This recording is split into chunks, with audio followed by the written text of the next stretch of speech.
ಸಂಗೊಳ್ಳಿ ರಾಯಣ್ಣನವರನ್ನ ಗಲ್ಲಿಗೇರಿಸಿದ ಊರನ್ನ ದ್ವೇಷಿಸಲು ಅಥವಾ ಅವನ ಇಚ್ಛೆಯ ಮೇರೆಗೆ ಸಮಾಧಿ ಮಾಡಿದ ನಾಡನ್ನ ತಲೆಯ ಮೇಲೆ ಹೊತ್ತು ಮೆರೆಸಲೆ ಎಂಬ ಪ್ರಶ್ನೆಗೆ ನಿಮ್ಮಿಂದ ಉತ್ತರ ಬರಬೇಕಿದೆ.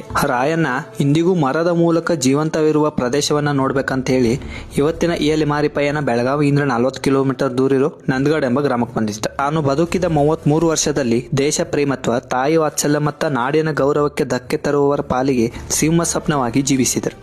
ಅವರು ಹುಟ್ಟಿದ ದಿನ ಸ್ವಾತಂತ್ರ್ಯೋತ್ಸವವಾಗಿ ಮತ್ತು ಹುತಾತ್ಮವಾದ ದಿನ ಗಣರಾಜ್ಯೋತ್ಸವವಾಗಿ ವಿಧಿಲಿಖಿತದ ಮೂಲಕ ಲೇಖನಿ ಆಯ್ತು. ಹುಟ್ಟಿದರೆ ರಾಯಣ್ಣನಂತ ಮಗು ಹುಟ್ಲಂತ ಹೇಳಿ ಇಂದಿಗೂ ಜಾತಿ ಧರ್ಮವನ್ನ ಮರೆತ ಪ್ರತಿಯೊಬ್ಬರು ಹರಕೆಯನ್ನ ಹೊತ್ತು ತೊಟ್ಟಿಲು ಕಟ್ಟಿ ಹೋಗುವ ಪದ್ಧತಿ ನಡೆದುಕೊಂಡು ಬಂದೈತಿ. ಬ್ರಿಟಿಷರ ರಾಯಣ್ಣನ ಮೋಸದಿಂದ ನಮ್ಮವರಿಂದಲೇ ಬಂಧಿಸಿದರು. ಅವನ ಆಸೆಯಂತೆ ನಂದಗಡದಿಂದ 3 ಕಿಲೋಮೀಟರ್ ಹೊರಗಿರೋ ಪ್ರದೇಶದಲ್ಲಿ ಅವನ ಗಲ್ಲಿಗೇರಿಸಿದರು. ಅಲ್ಲಿಂದ ಅವನ ಕಳೆಬರವನ್ನ ದೇವಲೋಕದ ಪಾರಿಜಾತದ ಪುಷ್ಪಮಾಲೆಯಂತೆ ಹೊತ್ತೊಯ್ದು ಸಮಾಧಿ ಮಾಡಿದರು.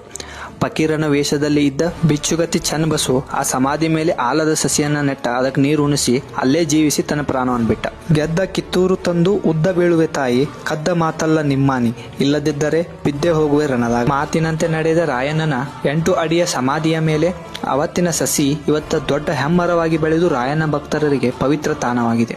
ನೀವು ಸಹ ಕುಟುಂಬ ಸಮೇತ ಭೇಟಿ ನೀಡಿ. ವಿಡಿಯೋ ಇಷ್ಟ ಆದ್ರೆ ಶೇರ್ ಮಾಡಿ, ಲೈಕ್ ಮಾಡಿ. Thank you.